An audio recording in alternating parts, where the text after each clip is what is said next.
But I remember my first test of my faith came, I was a sophomore at LSU, and my mom was secretary to the chancellor at the LSU Law School.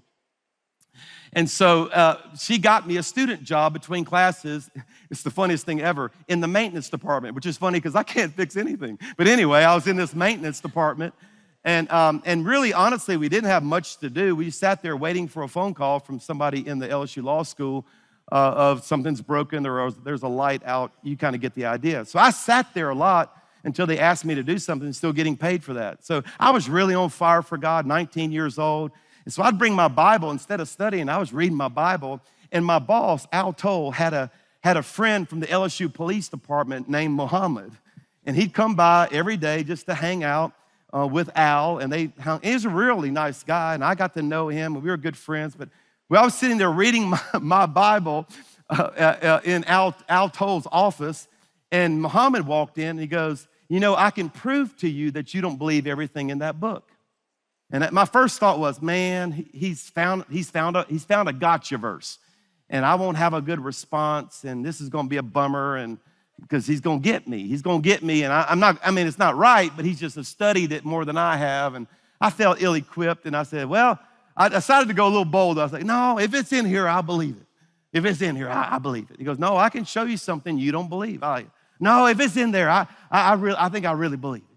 And so he walked over, and I had my Bible open. I'm sitting down. If you can picture this, I'm at a desk, and Muhammad walks over, and I think he's going to flip my Bible and then show me a verse and say, aha, there it is. You know, I'm kind of waiting for that. And so I'm looking at my Bible, and I'm just kind of waiting for him to come over there and flip it. And when he gets up to me, y'all, he slapped the fire out of my face.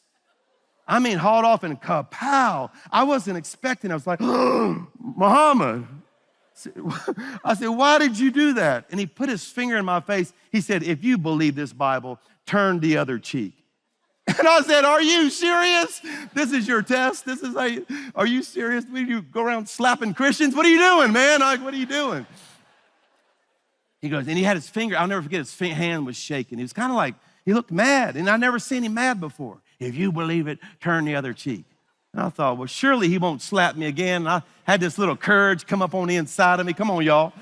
And I'm like, go ahead then. If that means something to you, I'll go ahead. Hit me. He goes, no, you don't believe it. I'm like, hit me, brother, hit me. Bam, he hit me again, y'all. He didn't hit me as hard the second time. That first time was hard.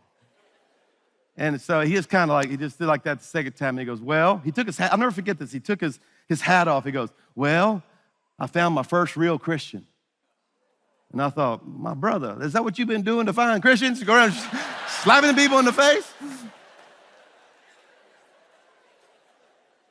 And that actually, for the next 6 months, opened up dialogue between Muhammad and myself about Jesus and about Christians and about some of his misconceptions. And it was very, very, I enjoyed every minute of it.